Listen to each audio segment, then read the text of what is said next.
할렐루야. 네, 한 주간 평안하셨습니까? 그래요.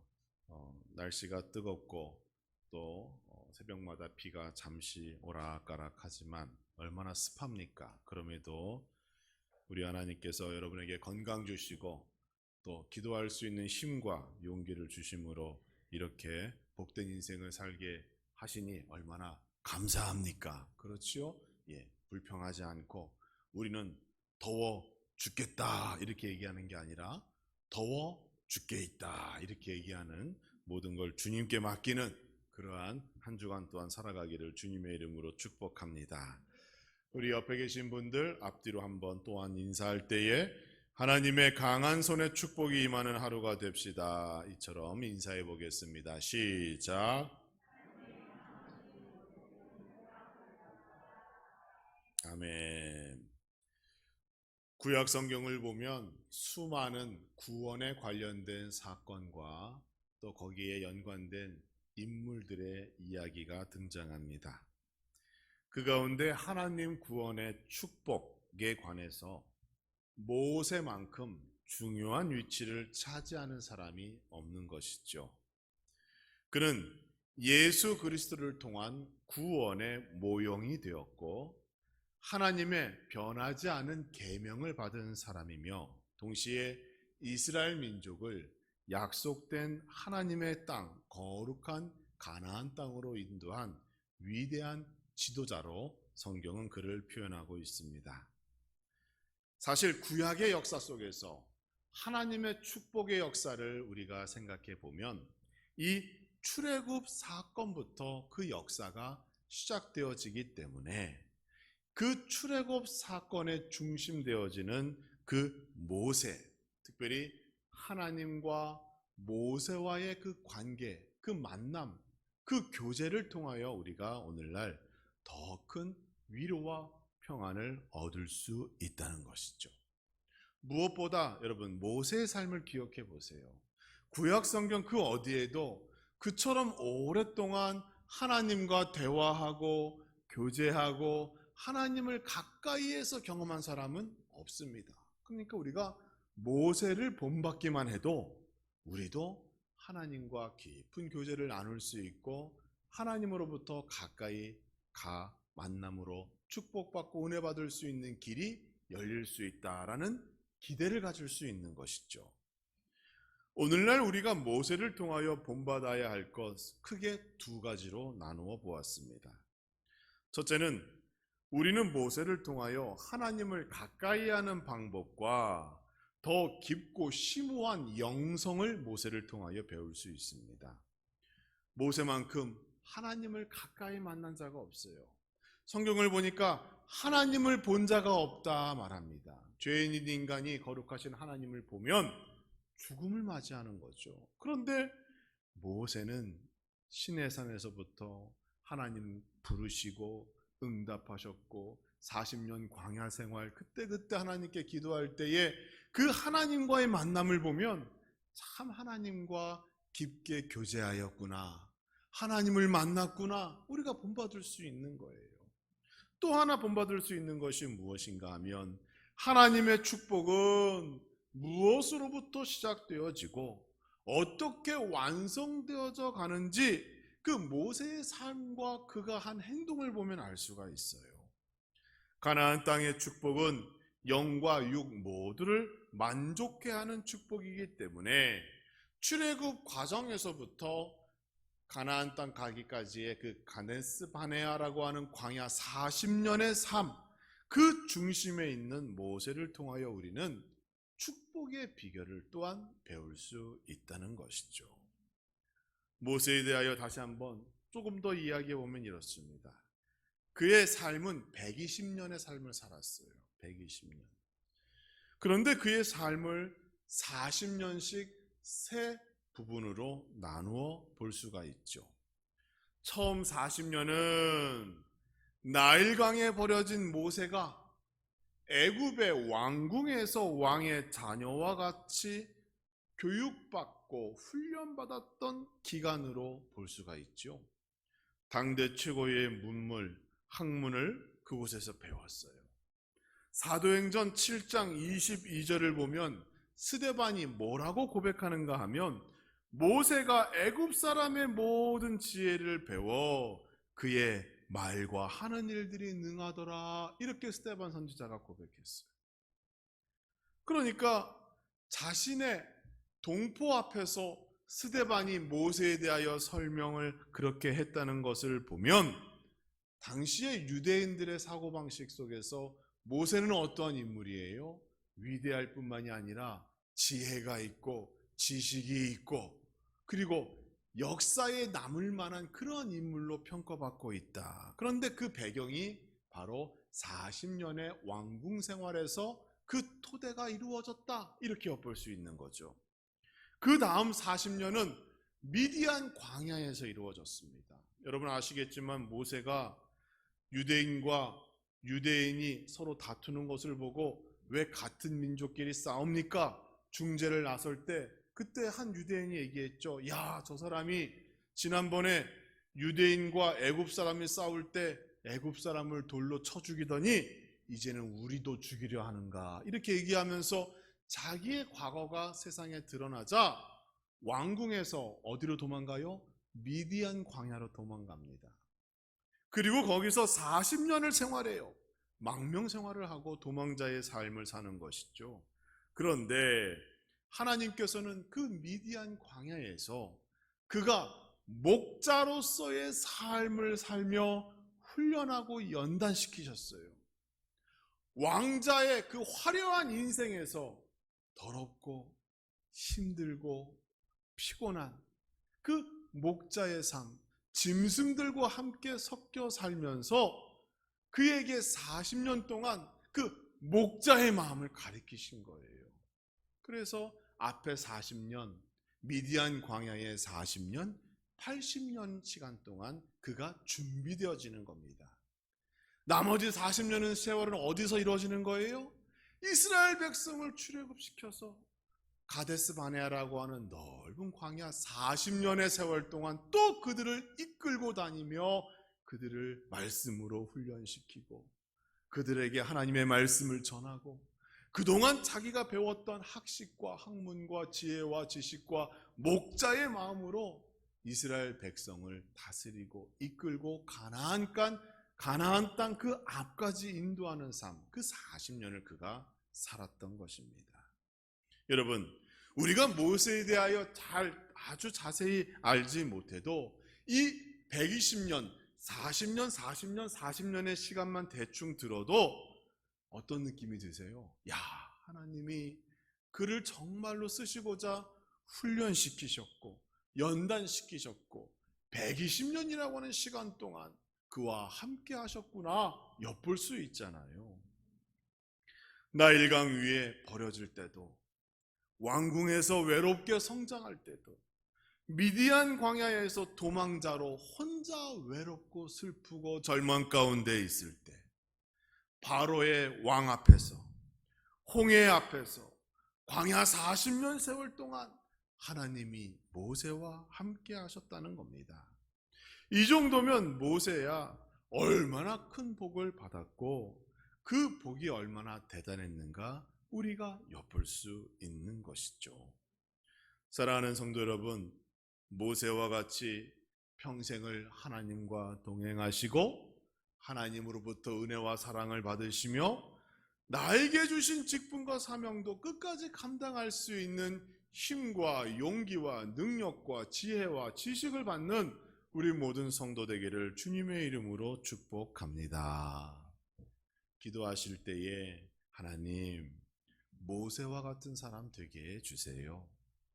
나이가 들고 120년의 삶을 살았던 모세와 같이 시간이 흐르면 흐를수록 더 깊은 하나님과의 만남, 관계를 유지하고 하나님과 모세와 같은 그러한 축복을 받을 수 있는 사람이 되게 해주세요. 이렇게 기도하시면 여러분의 기도가 더 풍성한 기도의 제목으로 이루어지게 될 줄 믿습니다. 그런데 이런 모세에게도 근심의 시간이 있었다는 겁니다. 오늘 본문의 말씀을 보면 모세의 근심과 그 모세의 무너져 내린 마음, 그 상처받은 심령을 우리가 엿볼 수가 있어요. 호렙산에서 하나님을 만난 모세는, 호렙산은 미디안 광야에 있는 산이죠. 목자로서 양을 칠 때 호렙산에서 하나님을 만나 사명을 받습니다. 이스라엘 백성을 가나안 땅으로 인도하여 내라라고 하는 명령을 받게 되는 것이죠. 그래서 용기를 가지고 말씀에 순종하여 애굽의 왕 바로 앞에 서게 되는 거예요. 그리고 그가 바로에게 하나님의 말씀을 증거하였습니다. 그런데 바로는 모세의 말을 무시하였어요. 그리고 유대인들, 이스라엘 백성들이 게으르기 때문에 얘네들이 좀 요즘에 시간이 많이 남나 봐. 그러니까 하나님께 나아가 예배하겠다고 자기들이 이곳을 떠난다고 한다지. 이렇게 바로가 얘기하면서 신하들에게 더 중한 노동을 가하라고 명령하게 되는 겁니다. 당시의 기록을 보면 이스라엘 백성들은 하루에 정해진 숫자의 벽돌을 만들어야 했어요. 한 사람당 만들어야 할 벽돌의 숫자가 정해져 있었다는 거죠. 전에는 벽돌을 만드는 재료는 애굽 사람들이 제공해 줬어요. 그러니까 마치 직장에 나가듯 아침에 나가서 정해진 벽돌을 만들면 집에 돌아오면 그걸로 끝이었어요. 애굽 사람들이 뭐 밥도 주고 잠자리도 제공하고 크게 문제가 없었다는 것이죠. 그런데 모세가 왕궁을 갔다 온 이후에 상황이 어떻게 바뀌었어요? 바로가 화를 내죠. 그래서 그 벽돌의 재료를 이제 제공하지 말고 스스로 만들어 가지고 오게 한 후 정해진 벽돌의 숫자를 채우도록 명령하게 되는 겁니다. 그러니까 일이 많아지는 거죠. 아침 7시에 출근하면 될 일이 이제는 어떻게 해요? 가면서 벽돌의 재료를 자기가 직접 주워와야 되니까 5시, 4시 일찍 나가서 그걸 준비해야 되니 얼마나 힘든 일이 더 많이 생겼던 거예요. 이 소식을 들은 모세가 자기의 행동 때문에 오히려 이스라엘 백성이 큰 화를 입게 되었다라고 생각하게 된 겁니다. 하나님 말씀에 순종하면 모든 것이 형통하게 될 것이고 지팡이를 던지면 그것이 뱀이 되어지는 기적을 그가 가지고 있었음에도 불구하고 그 결과는 어때요? 정반대의 결과가 나오게 된 겁니다. 그래서 모세는 오늘 본문과 같이 하나님께 원망이 담긴 기도를 하게 되는 거예요. 그때 하나님의 응답은 무엇입니까? 하나님께서 모세의 기도를 들으시고 오늘 창세기 6장 1절의 말씀과 같이 하나님의 강한 손으로 2번이나 연거푸 말씀하시며 모든 문제가 해결될 것이다. 그를 위로하고 약속하신 것입니다. 이 약속 때문에 모세가 다시 바로 왕 앞에 서게 되었고 그 이후에 10가지 하나님의 재앙을 통하여 결국은 이스라엘 백성을 애굽에서 탈출시키는데 성공하게 되는 겁니다. 사랑하는 성도 여러분, 여러분의 삶 위에도 매 시간 순간순간 이 하나님의 강한 손이 임하는 축복이 있기를 주님의 이름으로 축원합니다. 전능하신 하나님의 강한 손이 임하여 우리 인생의 문제 모두가 해결되어지고 성경에 기록된 약속된 축복, 이스라엘 백성들이 애굽을 떠나 하나님의 기적을 경험하며 가나안 땅에 도착하였고 그 가나안 땅에서 누렸던 축복을 여러분 모두가 받고 누리시는 성도가 되기를 주님의 이름으로 축원합니다. 모세가 하나님의 강한 손의 복을 받게 된 거예요. 경험한 거죠. 그런데 여기에는 이유가 있었다는 거예요. 하나님께서 그냥 복 주신 것이 아닙니다. 그것을 보시고 마음의 중심을 보시고 복을 주신 거예요. 오늘 우리는 그것을 배우고자 합니다. 과연 모세는 어떠한 마음의 중심, 삶의 모습을 가졌길래 하나님께서 그를 강한 손으로 붙잡아 주셨는가? 가장 먼저는 모세는 하나님께 돌아가는 그러한 삶의 모습을 보였다는 겁니다. 오늘 5장 22절의 말씀을 보시면 모세가 여호와께 돌아와서 아뢰되, 이렇게 오늘의 말씀이 시작합니다. 그렇죠? 모든 축복은 여기서부터 시작되는 거예요. 내가 어디에 있든지 그 자리에서 다시 하나님 앞으로 돌아올 때 은혜와 축복은 시작되는 겁니다. 22절 말씀에서 돌아와서 라고 하는 그 히브리어 원어의 뜻을 보면 본래의 자리로 돌아온다 라고 하는 의미예요. 본래의 자리. 그러니까 모세가 돌아왔다는 것은 뭐예요? 원래 하나님 앞에 있다가 바로에게 간 후에 거기서 고통과 고난을 당하고 다시 하나님께로 돌아왔다라고 하는 뜻인 거예요. 하나님 앞에 바로 섰을 때, 다시 돌아왔을 때 문제의 해결이 시작되었다는 겁니다. 저는 오늘 본문의 말씀을 보면서 왜 하나님께서 그냥 처음부터 바로의 마음을 감동시켜서 10가지 재앙도 없이 바로 이스라엘 백성들을 애굽에서 탈출시켰으면 좋을 텐데 왜 오늘 본문과 같이 모세에게도 좌절감을 주시고 실망감을 주셨을까? 혹 모세를 시험하고 계신 것은 아닌가? 이런 생각도 해보았어요. 사실 하나님 말씀대로 바로왕 앞에 선 모세인데 모세가 받은 수치와 멸시는 예상치 못한 결과였습니다. 왜?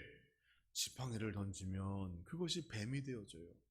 그런 기적이 모세의 손에 있었어요. 그런데 예상치도 못하게 바로가 모세를 무시하죠. 멸시하죠. 그리고 이스라엘 백성들에게 더 큰 노동을 안겨주며 큰 고통과 문제를 안겨줍니다. 하나님의 일을 하면 잘 될 것 같아요.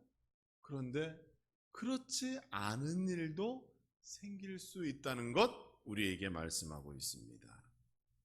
바로 왕만 모세를 무시했나요? 아니죠. 나중에 보면 백성들도 모세를 원망합니다. 당신 때문에 우리가 이렇게 고통당합니다. 당신 때문에 우리가 이렇게 고난당합니다. 원망의 소리를 듣는 거예요. 모세의 마음이 얼마나 아팠겠습니까? 그런데 하나님께서는 무엇을 보십니까? 고난 앞에서, 예상치 못한 사건 앞에서 성도가 어떠한 행동을 보이는가, 그 삶을 들여다보고 계시는 거예요. 모세가 방황하지 않고 다시 하나님께로 돌아왔을 때 그의 문제가 해결되어졌다는 거예요. 하나님께서도 오늘날 우리에게 보고 계시는 게 있어요. 원래의 자리, 예배의 자리, 기도의 자리, 직분과 사명을 감당하는 자리, 그 자리로 돌아가고자 하는 성도에게 우리 하나님께서 오늘날에도 모세와에게 주신 그 놀라운 축복의 역사를 허락하시는 줄 기억하시기 바랍니다. 하나님 앞으로 돌아가야 합니다. 하나님 앞으로 돌아오면 기적의 역사가 시작되어지고 하나님의 축복의 역사가 시작되어지는 겁니다. 예수님께서도 이와 동일한 말씀을 하셨어요. 여러분 잘 아시는 탕자의 비유 아시죠? 이 탕자의 비유를 통하여 예수님께서도 축복의 원리를 재차 확인시켜 주신 거잖아요. 탕자가 비록 방탕한 과거의 삶이 있었지만 그가 아버지에게 돌아가야겠다라고 마음 먹는 순간부터 그의 앞길이 형통케 되어지는 겁니다. 내가 아버지의 재산을 가지고 나왔는데 창피해서 어떻게 아버지를 만나나 라고 하는 마음의 근심이 있죠. 사람들의 그 곱지 않은 시선도 있잖아요. 창피하고 부끄러워. 다시 어떻게 이 거짓골로 집으로 돌아가는가. 그런데 아버지는 그렇지 않은 거예요. 아버지는 집 나간 탕자를 바라보며 매일매일 아침마다 동네 입구를 바라보며 언제 오는가 봤던 거예요. 멀리서 아들이 왔을 때 어때요? 아버지가 뛰어나가 그를 안고 입던 옷도 벗어서 그에게 입혀주고 손에 꼈던 가락지도 껴주고 다시 자기의 아들로 받아주는 장면이 그 탕자 이야기에 나오잖아요. 여러분, 무엇을 말하고 있습니까? 하나님께로 돌아가면 과거에 무슨 도덕적 윤리적인 그런 책임 묻는 게 아니에요. 하나님께로 돌아가면 하나님께서 모든 죄를 덮어주시고 용서하여 주시고 다시 하나님과 아버지와 아들의 관계를 회복시켜 준다는 거예요. 기쁨만이 있는 것이죠. 그래서 우리는 하나님께로 돌아가야 합니다. 모세가 여호와 하나님 앞에 돌아왔을 때 하나님께서 장차 일어난 일들을 그에게 말씀하시고 두 번이나 하나님의 강한 손으로 말미암아 이러이러한 일들이 나타나게 될 것이다. 그에게 용기를 부어 주신 겁니다. 그리고 그때부터 기적의 역사가 나타나는 거예요. 10가지 재앙이 나타났으나 모세를 비롯하여 이스라엘 백성들이 하나님의 보호하심을 받아 그 누구도 해를 입지 아니하고 기쁨 속에 애굽을 떠날 수 있는 토대가 마련된 거예요. 여러분, 하나님께로 날마다 돌아오시고 하나님 앞에 서시는 복된 성도 되기를 주님의 이름으로 축복합니다. 또 한 가지가 있죠. 모세는 국률의 마음을 품은 사람이었기 때문에, 다시 말하여 그 마음에 사랑의 마음이 가득 차 있었기 때문에 하나님께서 그를 택하시고 그를 사용하셨다는 겁니다. 하나님께로 돌아온 모세는 하나님께 기도합니다. 항변하지요. 어찌하여? 라고 얘기하는 거예요. 나에게 이러한 고통을 주십니까? 어찌하여? 지금 모세의 입장은 어떠할까요? 큰 실망감에 빠져 있어요. 무엇보다 나 때문에 이스라엘 백성들이 큰 고통 속에 처해져 있구나라고 하는 사실에 좌절하고 있는 거예요. 사실 하나님께서 이미 바로가 너의 말을 거절할 것이다 라고 먼저 말씀해 주신 적이 있어요. 언제인가 하면 출애굽기 3장 19절과 20절 말씀을 보시면, 그러니까 바로를 찾아가기에 앞서 하나님께서 모세에게 먼저 하신 말씀이 있어요. 뭐라고 말씀하셨느냐면, 내가 아노니 강한 손으로 치기 전에 애굽 왕이 너희가 가도록 허락하지 아니하다가 내가 내 손을 들어 애굽 중에 여러 가지 이적으로 그 나라를 친 후에야 그가 너를 보내리라 라고 먼저 말씀하셨어요. 그러니까 모세에게 바로에게 갈 때 아마 네 말을 한 번에 안 들을 거야. 내가 직접 친 후에 네 말을 들을 거야. 그럼에도 너는 순종하고 가라. 이렇게 말씀하신 거예요. 하나님께서는 이미 애굽 왕 바로가 모세를 거절할 것을 미리 말씀해 주셨어요. 즉 뭐예요? 마음의 준비를 하고 가라. 그러나 내가 명령했기 때문에 믿음을 가지고 가라. 그렇게 말씀하신 거예요. 그런데 모세는 한 가지 예상치 못한 일이 있었어요. 뭐냐면 바로가 거절할 줄은 알았지만 바로가 이스라엘 백성들을 더 괴롭게 할 줄은 몰랐던 거예요. 그래서 그 마음에 큰 고통이 찾아오게 된 겁니다. 지금 모세의 심정은 바로의 거절로 인한 고통이 아니라 자기의 행동으로 말미암아 예상치 못한 사람들이 고난을 당하고 있기 때문에 그것이 더 괴로운 거예요. 그러니까 여러분, 모세의 마음, 그의 인품과 성품이 어떠했는지를 우리가 기억해야 합니다. 바로는 모세의 말을 듣자 다음과 같이 명령합니다. 너희는 백성에게 다시는 벽돌에 쓸 집을 전과 같이 주지 말고 그들이 가서 스스로 집을 줍게 하라. 이렇게 출애굽기 5장 7절에서 말씀하셔요. 여러분, 이 사실을 알았을 때 모세의 마음이 어땠을까요?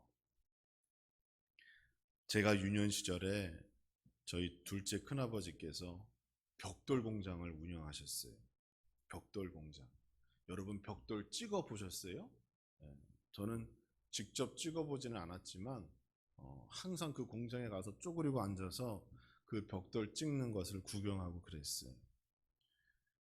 벽돌 기계에 물론 사람이 찍는 것도 있습니다. 근데 기계로 찍었는데 벽돌 기계에 재료를 넣으면 기계가 덜커덩하고 그 작은 팔레트를 그 안에 넣으면 벽돌이 한 8개 정도 찍혀 나와요. 그러면 그거를 저기 넓은 들판에 갖다 놓고 와서 또 찍고 갖다 놓고 혼자 할 수가 없어요. 인부가 3-4명이서 그거를 막 날라요. 그리고 또 뜨거운 햇빛 아래 그거 마르면 벽돌이 갈라지니까 어떻게 해요? 물을 뿌려요. 며칠 동안 물을 뿌리고 말리고 물을 뿌리고 말리고 그러면 벽돌이 완성되는 거예요. 그분들이 얼마나 힘들게 일을 하는지 얼굴이 새까매. 그냥 하얀색 런닝이 까맣게 되고 그렇게 고생하면서 벽돌을 찍어요. 큰아버지께서 제가 거기 쪼그리고 앉아서 있으면 구경하지 말라고 야단치면서 뭐라고 하셨냐면 공부 열심히 안 하면 저렇게 되는 거라고 얘기하셨어요. 무슨 말인지 아시죠? 공부 열심히 안 하면 저렇게 힘들게 돈 버는 거라고 얘기하시면서 저보고 공부하라고 그랬어요. 벽돌 만드는 게 힘듭니다. 엄청 고된 일이에요. 그러니 애굽에서 이스라엘 백성들이 손으로 그 진흙벽돌을 하나하나 찍을 때 얼마나 고통스럽고 힘들었겠어요. 그것도 힘든데 이제는 그 재료까지 준비해서 와야 하니 모세가 볼 때 나 때문에 저들이 저렇게 망하게 되었구나 라고 하는 자책을 하지 않았을까요? 했을 겁니다. 나의 실수 때문에, 나의 잘못 때문에 그들이 더 고통스럽게 되었구나. 모세에게는 이처럼 목자의 마음이 있었던 겁니다. 미디안 광야 40년 동안 목자로 살아가며 그가 양을 돌보면서 자연스럽게 얻어진 것이 있어요. 목자가 열심히 일하고 그 사랑의 마음으로 양을 대하여 양이 산다라는 것 모세가 알았던 겁니다. 그 40년의 시간 동안 모세의 마음에는 긍휼의 마음이 있었던 겁니다. 양을 바라보며 사랑하는 마음이 있었고 그 양의 고통을 보며 함께 눈물 흘릴 수 있는 마음이 그에게 있었던 겁니다. 사랑하는 성도 여러분, 하나님께서 강한 손으로 모세를 도우시고 역사하신 이유가 여기에 있는 겁니다. 하나님께서는 악한 사람을 돕지 아니하십니다. 하나님께서는 교만한 사람을 돕지 아니하십니다. 하나님께서는 모세와 같이 상대방을 긍휼의 눈으로 바라보며 불쌍한 마음으로 그들을 위하여 내가 더 열심히 일해야 된다고 하는 그 마음, 그 목자의 마음을 품은 자를 위하여 일하시고 수고하시는 하나님인 줄 기억하시기 바랍니다. 마태복음 5장 7절 8복에 긍휼히 여기는 자는 복이 있나니 그들이 긍휼히 여김을 받을 것이며 라고 말씀하셨어요. 내가 사랑하고 긍휼히 여기고 불쌍히 여기면 하나님께서 나를 그와 같이 여기고 나를 높여주고 세워주신다고 약속하신 겁니다. 마태복음 23장 23절의 말씀을 보면 예수님께서 바리새인들을 야단치시는 장면이 있는데 거기에 화 있을진저 외식하는 서기관들과 바리새인들이여 너희 박하와 회양과 근처의 11조는 드리되 그 작은 것 하나하나의 11조는 다 엄히 따지며 드리지만 율법에서 말하는 더 중한 것 뭐예요? 정의와 긍휼과 믿음은 너희가 버렸구나. 이렇게 야단치시는 거예요. 긍휼이 없으면 하나님께서 인정하지 않습니다. 긍휼이 없으면, 다시 말하여 사랑이 없으면 하나님께서 우리를 인정하지 않습니다. 사랑하는 성도 여러분, 긍휼의 마음, 사랑의 마음을 품는 성도가 되기를 축원합니다. 아비의 마음으로 자식을 불쌍히 여기는 그 마음을 가지고 예수님께서 나를 위하여 죽으신 그 사랑의 마음 가지고 나에게 주신 직분과 사명 감당하시고 행복한 신앙생활을 통하여 삶은 하나님의 축복으로 가득해지는 그러한 거룩한 하나님의 백성 모두가 되어지기를 주님의 이름으로 축원합니다.